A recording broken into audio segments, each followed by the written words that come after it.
Salam uşaqlar, gəlin sınaq 1-ə baxaq. Bakteriyaların bitkilərdə törətdiyi xəstəlikdir. Humus pambıq bitkisində törədir. Fotosintez edici toxuma hansı qrup toxumanın növüdür? Biz bilirik ki, əsas toxumanın 2 növü var. Fotosintez edici və ehtiyat toplayıcı.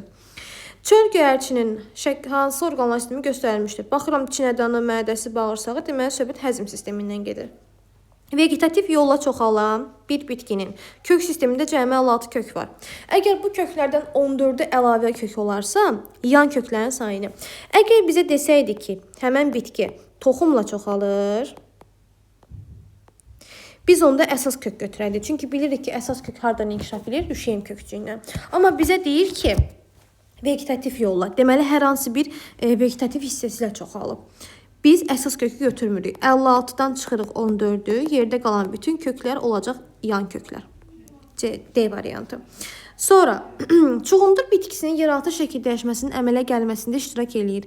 Əsas kök və gövdən aşağı hissəsi. Demişdik ki, meyvə köklərinin əmələ gəlməsində əsas köklə yanaşı gövdən aşağı hissəsi də iştirak eləyirdi. Erkək və dişi çiçəkləri ayrı-ayrı bitkilərdə yerləşir. Ayrı-ayrı. Deməli, biz nə tapmalıyıq? 2 evli bitki tapmalıyıq. Qarğıdalı 1 evlidir. Alma, noxud, qızılgül 1 evlidir. Çətənə isə 2 evlidir. Uyğunluq müəyyənliyin bitkilər verilib bığcığa çevrilən orqanı. Aha, noxud və lərgədə 2 dənə bitkinin adını çəkildik ki, noxudla lərgədə yarpağın şəkil dəyişməsi. Qalanlarda, məsələn, bostan bitkilərdir, üzümdür, çiyələkdir, yemişdir. Bunlarda da gövdən şəkil dəyişməsi idi. Onda burada hansı olur? Y variantı. 8. Verilən bitkilərdən hansının çiçək qrupu şəkildəki kimidir? Söhbət başlıq çiçək qrupundan gedir. Baxırıq, əsas ox dəyirmiləşib, ətləşib və üzərində saplaqsız yerləşən çiçəklər var. 3 yarpaq yonca. Canlı orqanizmlərin bir-biri ilə və ətrafında qarşılıqlı əlaqəsini öyrənən elm sahəsi botanika bitkiləri öyrənir, zoologiya heyvanları, virusologiya virusları, bakteriologiya bakteriyaları, ekologiya isə ətraf mühit və canlıların bir-biri ilə qarşılıqlı əlaqəsini. Sxema istəsən düzgün bəndi müəyyənləşdirin. Söhbət 3-ər yarpaqdan gedir. Bu məsələdə necə eləmək lazımdır? Məsələn, noxud bitkisi ola bilər. Noxud 3-ər yarpaq ola bilər, ola bilməz. Amma bura pilus qoyub. Deməli, götürə bilmirəm. İqrik, lobya bitkisi ola bilər. Lobya bitkisi 3-ər yarpaq ola bilər. Lobya 3-ər yarpaqdır. Yox, ola bilməz. Ona görə götürə bilmirik. Deyir ki, Z atşabalıdır. Bitkisi ola bilər. Z atşabalıdır. Bitkisi ola bilər. Xeyr, ola bilməz. Amma bura pilus yazıb. Deməli, götürə bilmirəm. Qoz bitkisi ola bilər. K. Xeyr, qoz ola bilməz. Burada minus yazıb. Deməli, götürə bilərəm. Z palıd bitkisi ola bilər. Z. Xeyr, ola bilməz, amma bura plus yazıb. Ona görə götürə bilmirəm. Cədvələ səsin X-in yerinə hansı hərəkət arqanoidi yazıla bilər? Söhbət infuzor tərlikdən gedir. Infuzor tərlikdə artıq hamıya məlumdur ki, kirpiçikdən hərəkət eləyir. Düzgün ifadəni seçin. Ağac gövdəsinin ən enli hissəsi özəkdir, oduncaqdır. Xeyr.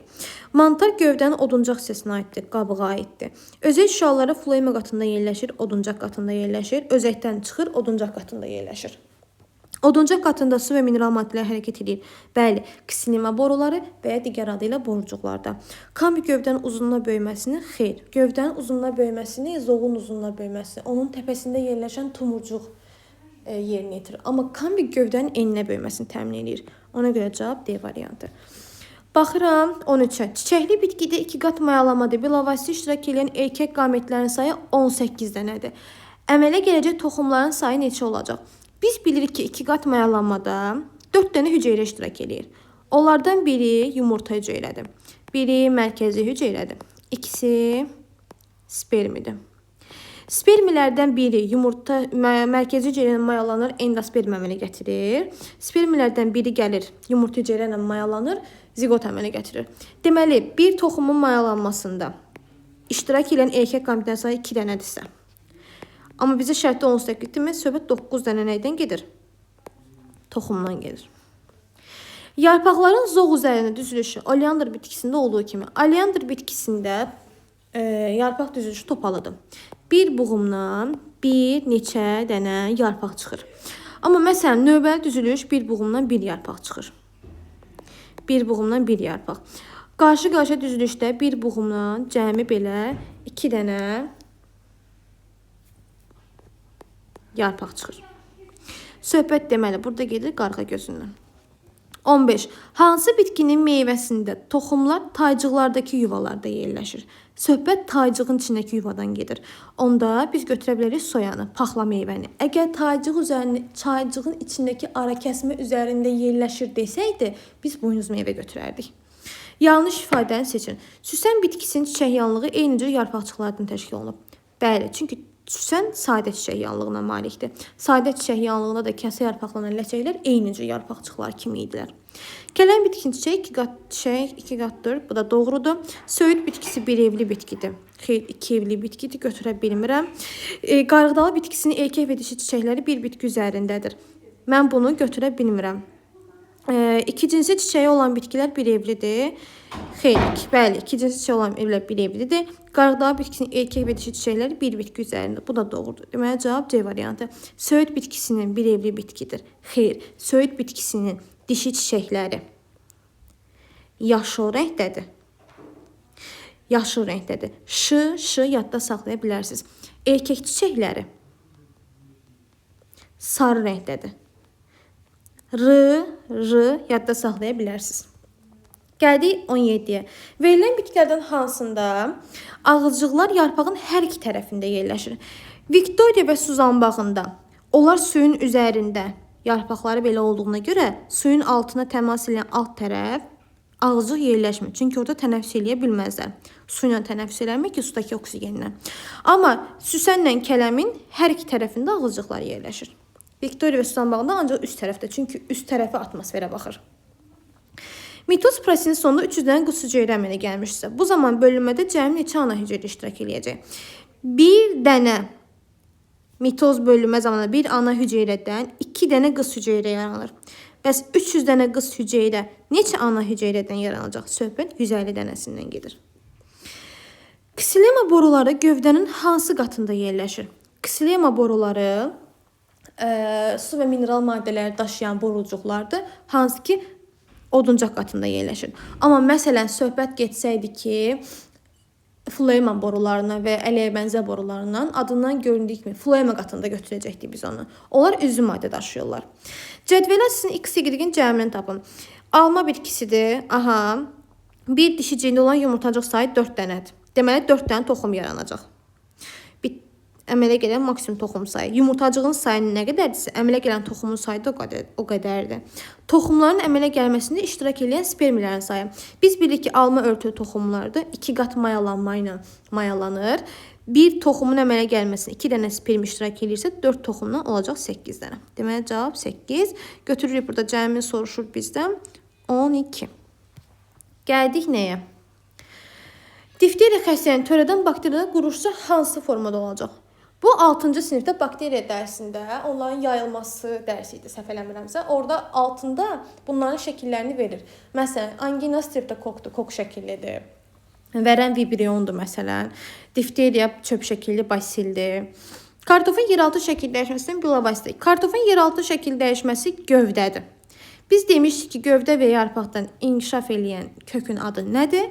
Əlavə kökdür. Kök üsküyü zaten hər kökün ucunda var. Bilavasitə gövdədən çıxmır. Yan kök, əsas kök əlavə kökdən inkişaf eləyir. Əsas kök rüşem kökçüyünə, yəni ancaq toxumdan inkişaf eləyir. Əmci tellərdir ki, köklərin surucu zonasında yerləşir. Kök olmalıdır ki, əmci tel olsun. Eynən kök üsküyü kimi. Hansı kiləpəli bitkilərin toxumunun endospermində ehtiyat qida maddəsi toplana bilər? Biz 2 dənə bitki demişdik ki, kiləpəlilərdən.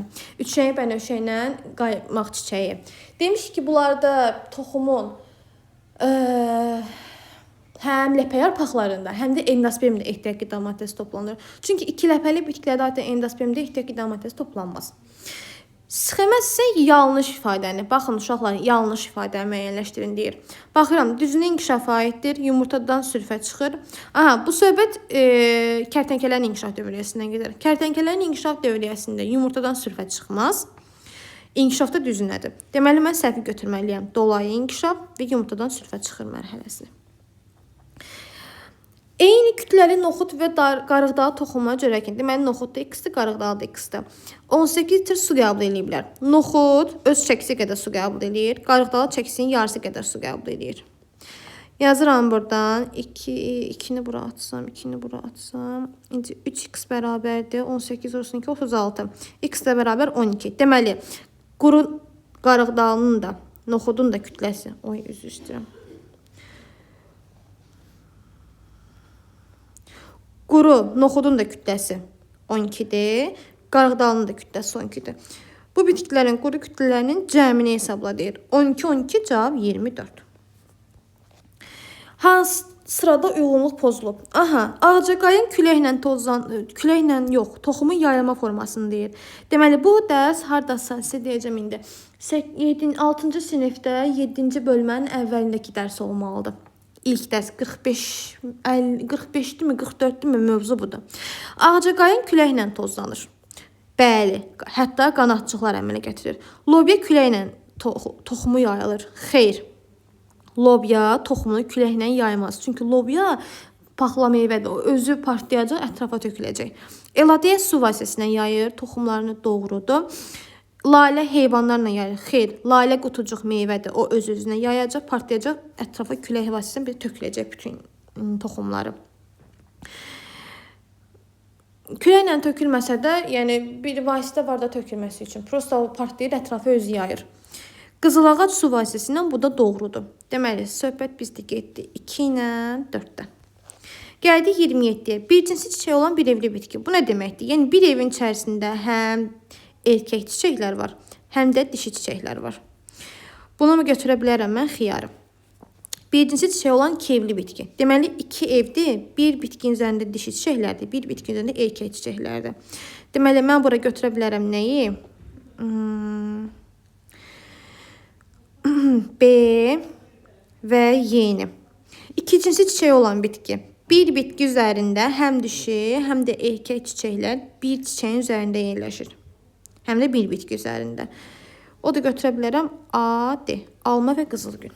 Gəldik situasiyaya. Deyir, biologiya dərsinin meyvə mövzusunu keçən müəllim sinifə hərəsindən bir dənə olmaqla lobya və kələm gətirib.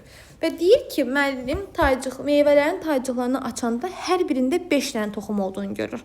Müəllimin sinifə gətirdiyi meyvə tiplərinin adını müvafiq olaraq yazın. Deməli, meyvə tiplərinin adı lobyada yazacaqsan ki, paxla meyvədir. Ancaq belə yazılmalıdır, paxla meyvə.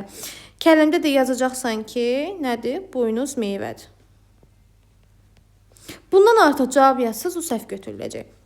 Gəldik 29-a. Verilən bitkilərdən hansıları müəllimin sinifə gətirdiyi bitkilərlə eyni meyvə tipinə malik ola bilər? Deməli, soya paxla meyvədir, lobya ilə eyni tipə aiddir. Paxla meyvə tipinə aiddir. Bənövşə şalğam buynuz meyvədir, kələmlə eyni tipə aiddir. Tütün, bənövşə. Bunlar qutucuq meyvədir. Qaytarma fındıqca meyvədir. Georgində səbət çiçək qrupu toxumca meyvədir. Bundan başqa cavab yazsaz səhv götürüləcək. Bu meyvələrin əmələ gəlməsində iştirak edən mərkəzi hüceyrə və yumurta hüceyrələrinin saylarının cəmi. Biz bilirik ki, bunlar iki qat mayalanma ilə mayalanan çiçəklərdir. Çünki örtü toxumdur və çiçək əmələ gətirə bilər. Çiçəkdə 2 qat mayalanma ilə zigot əmələ gətirir və digər deyək ki, şey əmələ gətirir. Endosperm əmələ gətirir. Deməli, mərkəzi hüceyrə, bir ədəd mərkəzi hüceyrə və bir ədəd yumurta hüceyrə bir toxumun mayalanmasında iştirak edir. Əgər söhbət bayaq bizə dedi ki, burada baxın, hər birində 5 dənə toxum. Deməli, əgər bir toxumun mayalanmasında 2 dənə hüceyrə iştirak eləyirsə, 2 dənə, hərəsindən bir dənə bitkidir, lobya və kələmdir, hərəsində 5 dənə toxum var. 10 dənə toxumun mayalanmasında 20 dənə mərkəzi hüceyrə və yumurta hüceyrənin cəmi iştirak eləyəcək. Bu qədər uşaqlar. Sadə sınağı idi, rahat idi. Dərsləri 80% mənimsəyə bilən şagird yaza bilərdi.